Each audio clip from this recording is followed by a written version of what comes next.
صبر ایوب۔ حضرت ایوب علیہ السلام اللہ تعالی کے نبی تھے۔ وہ کھیتی باڑی کیا کرتے تھے اور ان کے پاس مویشی بھی تھے، اور وہ ہر وقت خدا کو یاد کرتے اور اپنا بہت سا مال غریبوں کے حوالے کر دیا کرتے تھے۔ ایک دن شیطان نے اللہ تعالی سے عرض کیا کہ ایوب کی ساری نیکی صرف اس لیے ہے کہ تو نے اسے بہت مال و دولت عطا کیا ہے۔ شیطان کو جھوٹا ثابت کرنے کے لیے اللہ تعالی نے حضرت ایوب سے اس طرح امتحان لیا کہ ایک دن بہت زیادہ بارش ہوئی اور زبردست سیلاب آیا۔ اس سیلاب میں ان کا سارا مال و اسباب بہہ گیا۔ شیطان نے اس موقع سے فائدہ اٹھایا اور فوراً ایک بوڑھے کے روپ میں حضرت ایوب کے پاس پہنچ گیا اور کہنے لگا، تمہارا سارا مال و اسباب سیلاب میں بہہ گیا، اگر خدا کو تم سے محبت ہوتی تو ایسا ہرگز نہیں ہوتا۔ یہ سن کر حضرت ایوب نے فرمایا، وہ دولت مجھے اللہ تعالی ہی نے بطور امانت دی تھی اور اس کے بہہ جانے پر مجھے کوئی افسوس نہیں ہے۔ اس کے بعد حضرت ایوب نے دوبارہ محنت مزدوری شروع کر دی اور اپنی آمدنی سے غریبوں کی مدد کرتے رہے۔ جب شیطان اپنے اس حربے میں ناکام ہو گیا تو اس نے نئی منصوبہ بندی شروع کر دی۔ اب اس نے خدا کے حضور عرض کیا کہ چونکہ ایوب کے بہت سارے جوان بچے ہیں، اس لیے وہ سوچ رہا ہے کہ جو مال سیلاب میں بہہ گیا ہے وہ سارا اس کو دوبارہ مل جائے گا، اس لیے اب تو اس کے بچوں کو مار دے تاکہ میری بات ثابت ہو جائے۔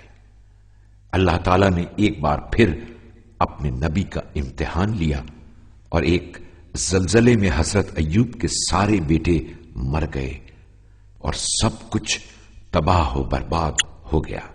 شیطان چاہتا تھا کہ حضرت ایوب اللہ سے دور ہو جائیں اور اس کی عبادت کرنا چھوڑ دیں، اس لیے وہ ایک بوڑھے کی شکل میں آپ کے پاس آیا اور کہنے لگا، اللہ نے تمہارے سارے بچوں کو مار دیا تو کیا تم اب بھی اس کا شکر ادا کرتے رہو گے؟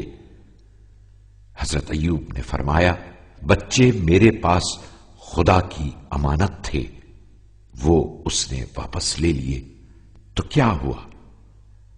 اس کے بعد وہ اللہ کی عبادت اور شکر میں مصروف رہے۔ اب تو شیطان بہت ناراض ہوا اور اس نے خدا سے عرض کی، اگر ایوب بیمار ہو جائیں تو یقیناً تیری عبادت چھوڑ دیں گے۔ اس طرح امتحان کا اگلا مرحلہ شروع ہوا اور حضرت ایوب ایسی خطرناک بیماری میں مبتلا ہو گئے کہ سب لوگوں نے ان کا ساتھ چھوڑ دیا اور ان کی بیوی سے کہا کہ ان کو شہر سے باہر لے جائیں۔ حضرت ایوب کی زوجہ بہت اچھی اور نیک دل خاتون تھی۔ وہ اپنے شوہر کو شہر سے باہر لے گئیں اور کھانے کا انتظام کرنے کے لیے شہر جانے لگی۔ جب شیطان حضرت ایوب کو ورغلانے میں ناکام ہو گیا تو اس مرتبہ وہ حضرت ایوب کی زوجہ کے پاس پہنچا اور ان کو پرانی آرام دہ زندگی یاد دلائی اور دھوکہ دینے کی کوشش کرنے لگا۔ جب حضرت ایوب نے دیکھا کہ اب شیطان ان کی بیوی کو دھوکہ دینا چاہتا ہے تو انہوں نے اللہ تعالی سے دعا کی، اے پروردگار، سختیوں نے مجھے چاروں طرف سے گھیر لیا ہے اور شیطان مجھے تنگ کر رہا ہے، تو رحمان اور رحیم ہے، اس کی برائی کو مجھ سے دور کر دے۔ جب حضرت ایوب ہر آزمائش میں کامیاب ہو گئے تو اللہ تعالیٰ نے انہیں اپنے پیر زمین پر مارنے کا حکم دیا حضرت ایوب نے اللہ کے حکم کے مطابق عمل کیا تو زمین سے ایک چشمہ پھوٹ نکلا۔ حضرت ایوب یہ دیکھ کر بہت خوش ہوئے، پھر آپ نے اس میں سے تھوڑا سا پانی پیا اور اسی سے غسل کر کے شفایاب ہو گئے۔ اس کے بعد اللہ تعالیٰ نے اپنے اس نیک بندے سے جو کچھ لے لیا تھا وہ سب انہیں واپس لوٹا دیا۔ اس طرح حضرت ایوب خوشی خوشی دوبارہ اپنی پرانی زندگی کی طرف لوٹ گئے اور پوری دنیا کو سختیوں کے مقابلے میں صبر کرنے کا راستہ دکھا دیا۔